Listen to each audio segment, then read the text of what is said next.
Mas eu gostaria de abrir aqui a nossa programação nessa noite de 30 de abril de 2025, falando um pouquinho sobre um tema que tem sido espinhoso aí para uma galera que está no governo federal brasileiro, né?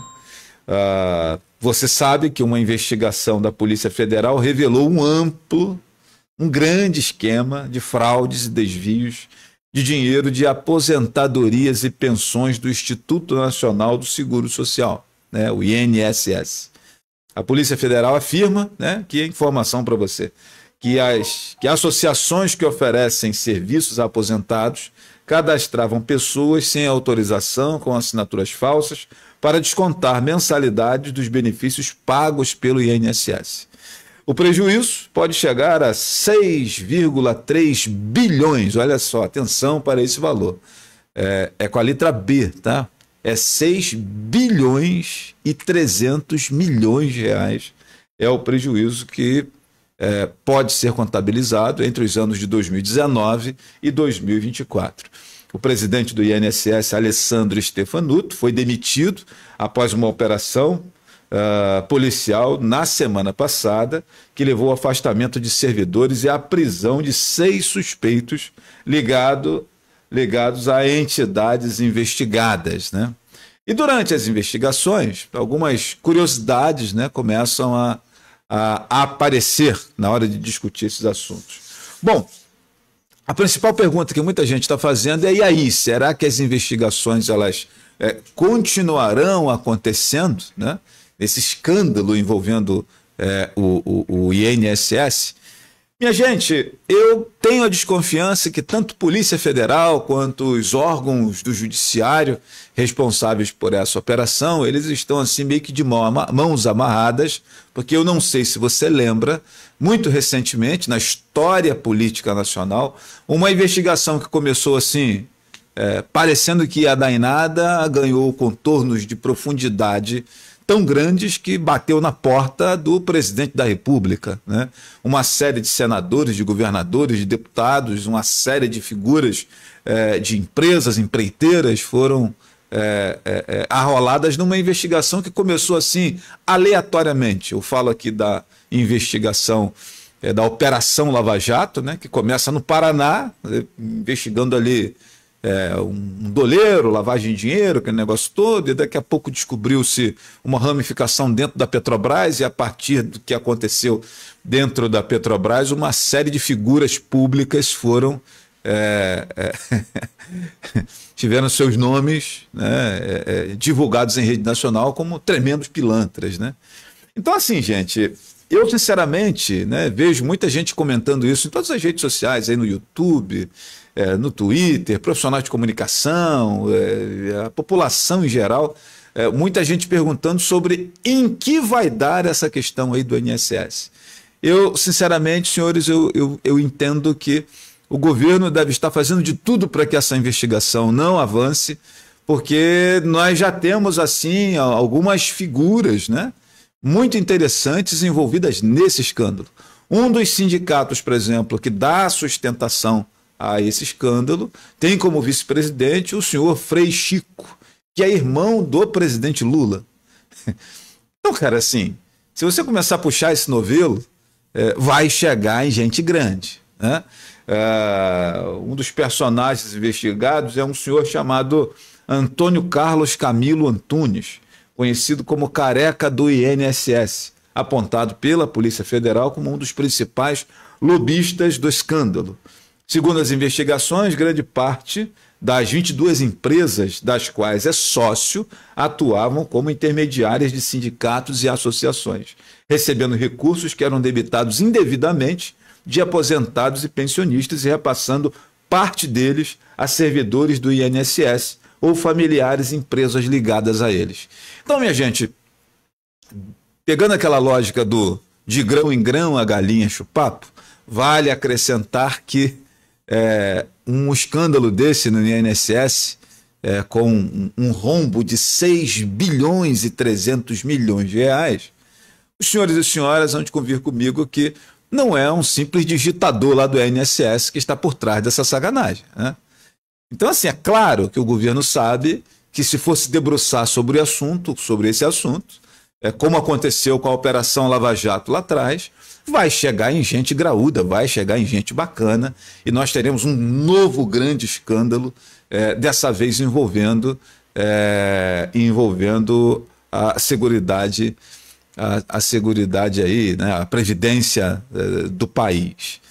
Vale acrescentar ainda aos amigos, né, que eu lembro de algumas notícias e algumas entrevistas do ex-presidente Jair Bolsonaro afirmando aquilo que recentemente, agora, 2 dias atrás, escutei o Carlos Lupe, que é o ministro da Previdência, dizendo, ambos disseram a mesma coisa, né? Lá atrás, Bolsonaro dizia, sabemos que tem sacanagem aqui nesse negócio e nós precisamos resolver. Só que as medidas que o ex-presidente Jair Bolsonaro tentou aplicar foram barreiradas, né? Foram embarreiradas pelo Congresso Nacional e também pelos veículos aí do Judiciário, Supremo Tribunal Federal e tal, essa coisa toda. As medidas que o ex-presidente Jair Bolsonaro queria tomar para tentar resolver o problema foram embarreiradas por braços políticos e braços do próprio Judiciário. O que me deixa muito à vontade para dizer que lá atrás, ainda no governo Bolsonaro, os operadores desse sistema sabiam que se fossem passar um pente fino, ia se encontrar uns piolhos bem grandões na cabeça desse esquema de corrupção do INSS. E eu gostaria também de chamar a atenção, né, para você que está aí acompanhando essa conversa dos escândalos do INSS.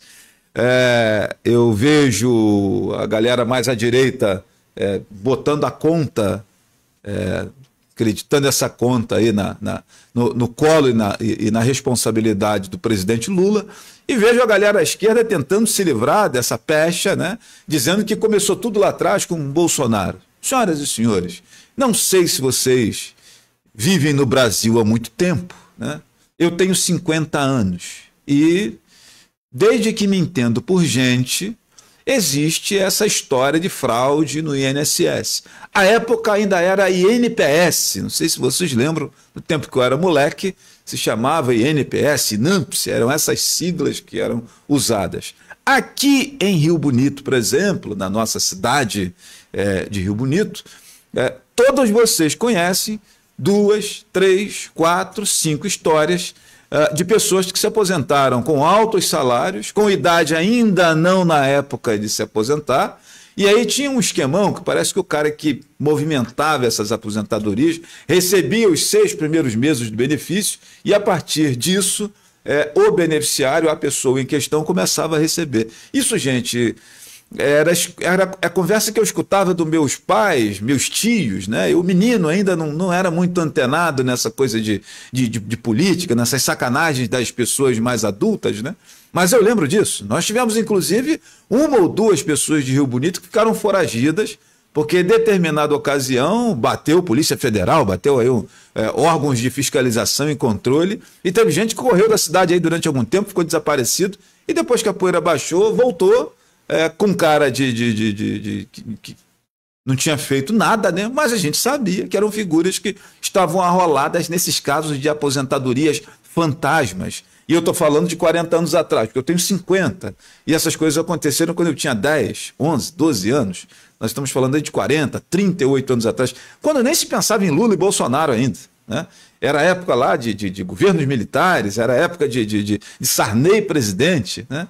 Então, cara, assim, eu acho meio que infantil essa bobagem de ficar tentando botar na conta do Bolsonaro, botar na conta do Lula. Tudo bem que um foi presidente, o outro está no comando, deveriam ter tomado e deveria ter tomado, esse que está no poder, as providências, mas essa questão de corrupção no INSS, na questão da previdência no Brasil, isso é antigo, minha gente, isso é mais velho do que andar para frente, né? Então, assim, o que mostra que é quase impossível que os órgãos de controle e de fiscalização darão continuidade a essas investigações, porque eu tenho certeza que se você puxar o novelo, começar a puxar os linhames, começar a puxar a linha e for puxando realmente até o final do carretel, você vai chegar num monte de gente bacana que faz pose de panteões da moral, dos bons costumes, etc. e tal. Isso é muito nítido, né? Então, nessa conversa de escândalo no INSS, nós temos exemplos locais de coisas que aconteceram num passado não muito distante, no tempo que eu era adolescente, jovenzinho, né? Lembro dos adultos falando sobre isso. Não, fulano recebeu. E, ó, Cicrano fez uma proposta, hein? Leva o nome lá, procura fulano da política. As coisas eram assim. Aqui, local, conversa nossa aqui. Você imagina isso acontecendo no Brasil inteiro, né? Então, cara, assim, um escândalo de 6 bilhões e 300 milhões de reais, desculpa, rapaziada, por trás de um escândalo desse porte, dessa magnitude, não vai ter um digitador do INSS.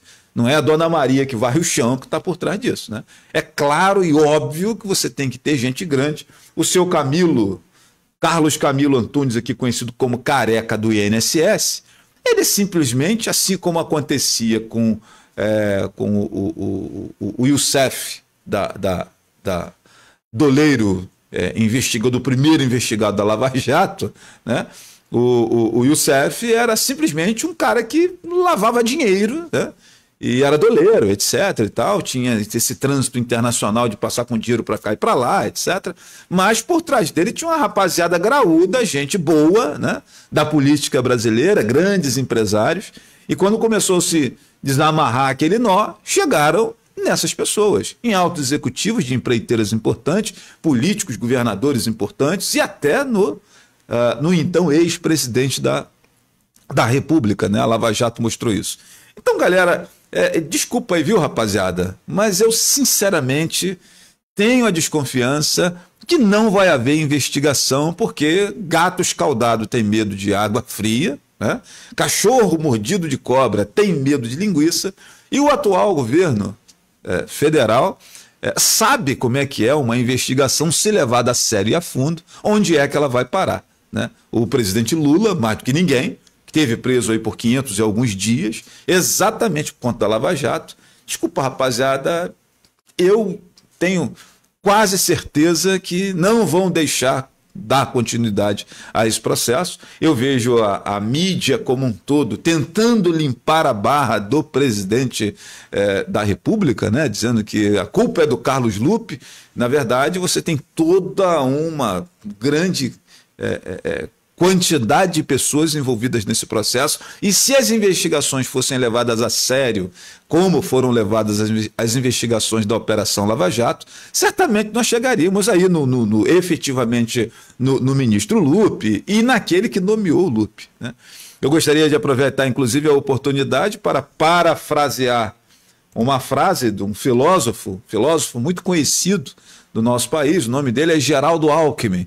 Geraldo Alckmin, atual vice-presidente da República, há algum tempo atrás, disse que devolver Lula à presidência da República seria devolvê-lo à cena do crime. Palavras do vice-presidente Geraldo Alckmin. Você está aí, só você dá um Google, né, escreve lá, Geraldo Alckmin, cena do crime. Vão aparecer os recortes onde nós vemos o vice-presidente Geraldo Alckmin dizendo em determinada situação que devolver Lula à presidência era devolvê-lo à cena do crime, para que desse continuidade àquilo que fez e foi apurado pela Operação Lava Jato. Hoje, o Geraldo Alckmin está na cena do crime junto com o Lula, né? Deve estar testemunhando. E quando manobras jurídicas e artimanhas jurídicas retiram Lula da cadeia para devolvê-lo à presidência da República, é nítido e claro que o que se queria era exatamente isso. Então, quando eu vejo meus colegas de imprensa assustados com esse escândalo de 6 bilhões e 300 milhões de reais só no INSS, entre outras empresas estatais que até 3 anos atrás estavam dando lucro e agora voltaram a ter prejuízo, quando eu vejo meus colegas jornalistas assustados com isso, eu não sei se eles são retardados ou são hipócritas, eu não sei o que é, porque essa rapaziada, os meus colegas de jornalismo, fizeram uma campanha grande para a volta do Lula, né? Para devolvê-lo à cena do crime, como disse o Geraldo Alckmin. E agora eu vejo, para minha surpresa, meus colegas jornalistas assustados com mais um escândalo. Ora, gente, para nós que já vimos o Petrolão, para nós que já vimos o Mensalão, não custa nada descobrirmos a existência, não vejo por que surpresa, de encontrarmos agora o escândalo Aposentão. Por quê? Vocês lembram do Mensalão, onde deu visibilidade, muita visibilidade ao Joaquim Barbosa, que inclusive diante de coisas que ele encontrou, sumiu do Supremo Tribunal Federal e foi embora, né? Decidiu ir embora, né? O Sérgio Moro, que foi a figura principal da Operação Lava Jato, até que levou mais à frente e acabou se enveredando para a vida política, hoje é senador do Paraná. Mas assim, são figuras que acabaram saindo porque o sistema, ele é muito forte, né? Ele é muito forte e ele está presente há muito tempo nessa lógica da previdência do nosso país, né? Vale ressaltar que o ex-presidente Bolsonaro disse que sabia que existia lá algumas coisas que precisavam ser investigadas e serem resolvidas, né? À época, não permitiram a ele tomar as iniciativas que precisavam ser tomadas, né? Assim como não permitiram que ele fizesse um monte de coisas, né? Então, assim, minha gente, o ex-presidente Bolsonaro, ele tem lá os seus defeitos, ele não é santo, de Messias ele não tem nada, só o nome, mas ele até tentou movimentar algumas coisas, fazer algumas coisas, né? Mas foi impedido. Parte de algumas iniciativas pelo Congresso Nacional, por deputados e senadores, e numa outra parte pelo Supremo Tribunal Federal, aparelhado por uma série de interesses ideológicos e picaretas, né? Isso fica muito nítido quando a gente acompanha e olha o noticiário nacional. Então, assim, cara, sinceramente, meus amigos, eu acho muito difícil dar em alguma coisa. Acredito que, dada a pressão da imprensa, da mídia, do tanto de falatório, daqui a pouco o Carlos Lupe, como aconteceu no governo da Dilma, que ele também foi demitido por ter o nome dele arrolado em algumas questões suspeitas, né? Pode ser que daqui a pouco ele saia do Ministério da Previdência. Só que o cenário é outro, né? O governo Lula politicamente está muito fragilizado. Lula tem que estar sentado o tempo todo pelado no colo do Centrão, né? E assim, essa história da anistia tem sido para o Centrão uma maravilha, né? Porque a cada reunião dos líderes partidários e políticos do nosso Congresso Nacional, eles arrancam as calças e a cueca do Lula, né? Ele já não deve ter mais calça e cueca para vestir, porque cada reunião dessa para funeral do Papa, para COP não sei das quantas e tal, que vai aquela comitiva atrás dele, os senhores não tenham dúvida que dentro do avião o cara vai sendo simplesmente depenado. Essa conversa da anistia, ela é extremamente interessante para o centrão fisiológico que comanda o Congresso Nacional. Eles não estão nem um pouco preocupados com quem está preso, se a dosimetria de pena está alta ou não está, se quebraram tudo, se fizeram xixi na parede do Congresso, se fizeram cocô na mesa do Moraes lá no Supremo Tribunal Federal. Cara, a galera do Centrão não está preocupada com isso. A rapaziada do Centrão simplesmente está vislumbrando a possibilidade de, através dessa conversa de anistia, expoliar o governo federal, que está extremamente enfraquecido. E um dos líderes na Câmara dos Deputados, do PDT, partido do Carlos Lupe, ministro da Previdência, já avisou que se o Lupe for demitido, o PDT desembarca do governo, vai deixar o governo, que já está muito fragilizado, muito enfraquecido, muito vulnerável, e vai para a banda da oposição. Então o Lula, ele está, minha gente, entre a espada e o punhal, né? O nome diz Entre a Cruz e o Punhal, que é um filme muito tradicional de antigamente, né? Mas ele está entre a espada e o punhal, né? Se manda o cara embora, perde apoio do PDT, que é um dos poucos partidos que ainda buscam dar sustentação ao Lula, que está muito vulnerável juntamente com o seu governo.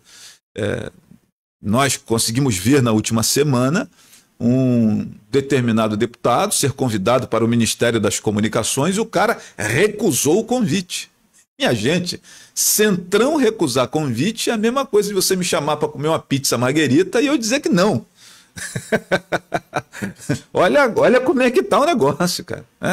Então, assim, minha gente, sinceramente, amigos, eu acho muito difícil, em razão de todo o cenário passado e presente e a perspectiva de futuro, eleições presidenciais que acontecem já agora no próximo ano. Daqui a um ano, praticamente, nós estaremos pensando e discutindo as eleições presidenciais, e o PT não quer largar o osso de forma alguma, e tampouco o Lula, né? Que já está um senhor com bastante idade e poderia aproveitar o final de vida para curtir com a dona Rosângela, né? Rosângela, para quem não sabe, é o nome da esposa dele, a Janja, né? Tem uma rapaziada que chama de Janja, mas eu não sei por que eu não chamo ela de Janja, porque eu não conheço, não tenho intimidade com ela. Janja é coisa para gente íntima, né? Eu não conheço essa senhora, então eu chamo de Rosângela por conta disso. Então a dona Rosângela, esposa do presidente, o cara, em vez de curtir, né, o final da vida com a dona Rosângela, fica envolvido nesse negócio de política, etc, etc, etc. Dizem que política é igual uma cachaça, né? E é o que a gente fica com a impressão, porque o cara não consegue largar o osso. Larga essa porra na mão dessa turma que tá aí, cara. Deixa a rapaziada mais nova. Eu acho que esse recado eu acabo também mandando lá para o ex-presidente Bolsonaro, que tem lá as suas sequelas por conta da facada que tomou e de vez em quando está internando agora, por exemplo, num quadro de UTI, não sei o quê, e briga dali. Cara, meu irmão, mete o pé, vai embora.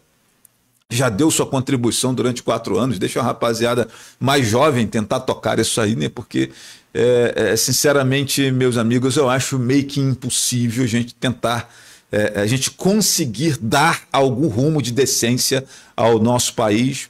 Primeiro, porque a sociedade não é muito simpática a esse tipo de movimento e um sistema implantado temos em nosso país que não permite que a seriedade das coisas sejam implementadas por aqui. Então é esse salve-se quem puder, cada um por si e Deus por ninguém, né? Eu não poderia deixar de mencionar isso aqui.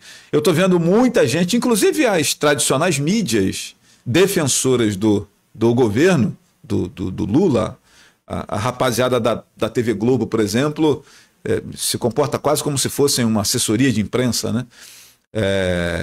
Alguns profissionais de comunicação chega a ser feio o tanto que puxa um saco do governo federal. Cara, é curioso que até as mídias que são favoráveis ao governo se posicionaram assustadas com o que está acontecendo, né? Nós temos um governo federal que vence as eleições criando uma expectativa de que ia taxar grandes fortunas, e quando chega agora a gente descobre que o principal momento dessa corrupção contra aposentados, contra velhinhos, contra pensionistas, né, foi o objetivo do governo, né, que ganhou a eleição dizendo que ia taxar grandes fortunas, e os caras estão mordendo o salário mínimo de aposentados e pensionistas que recebem 1.000 e poucos quanto por mês, que às vezes não dá nem para comprar o remédio, o salário que recebem. Que decepção, eu fico imaginando. E o mais curioso é que os estados onde existe o maior índice de corrupção, dentro dessa lógica do INSS que nós estamos aqui dialogando e conversando sobre ele, são os estados do Nordeste, as cidades do Nordeste, curiosamente os lugares onde o presidente Lula foi mais bem votado. São exatamente os mais pobres, os mais vulneráveis, lá do Nordeste, onde o Lula foi vencedor nas eleições de 2022, que são as principais vítimas desse esquema que foi descoberto aí pela Polícia Federal. Sim, questões que eu não tenho visto a grande mídia abordar, né?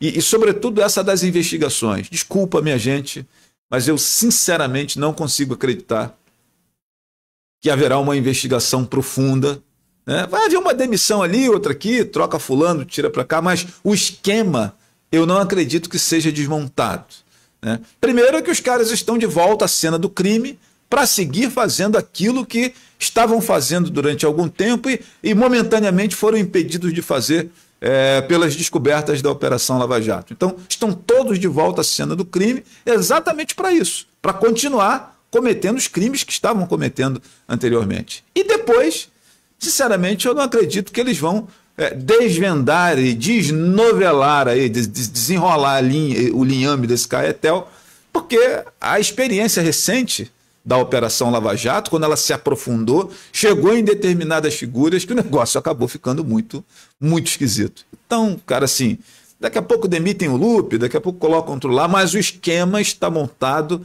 e ele irá continuar. E o próximo presidente, seja a direita, seja a esquerda, desculpa, rapaziada, a sacanagem vai continuar, até porque não é desse governo, nem do anterior, nem do dali de trás, né? E nós escutamos e vimos falar em corrupção, em bandalheira, na previdência do nosso país, desde que nós somos crianças, né? E aí nós temos exemplos locais, que eu já falei anteriormente, né? Aqui, na nossa região, aqui, as aposentadorias fantasmas e tal. Se você procurar, você de Rio Bonito, por exemplo, você que é cria de Rio Bonito, que mora aqui há mais de 30, 40 anos, se você sentar na sua sala aí, fechar os olhos e lembrar dali de trás, você vai, ih, rapaz, é mesmo, disseram que fulano tinha uma aposentadoria lá, um esquemão lá que ele arrumou. Ih, cara, a mulher de Cicrano também tinha uma parada lá. Vocês vão lembrar, cara, né? Vocês vão lembrar, né? E ela atrás, é na época do Sarney, é na época do Itamar Franco, né? Agora não. Longe, a gente estava muito distante dessa época aí de Bolsonaro e Lula, e já tinha todo um esquema montado ali dentro. Isso me leva a crer que investigação nenhuma será feita. Porque se realmente você fizer uma investigação, uma apuração, metade da República vai cair, porque certamente estão envolvidos nesse escândalo de 6 bilhões e 300 milhões de reais, que, desculpa, não foi desenvolvido por um digitador que está ali na recepção de uma agência de INSS atendendo o cidadão, atendendo a população. É claro que tem esquemas muito grandes por trás disso, envolvendo gente graúda da República Brasileira.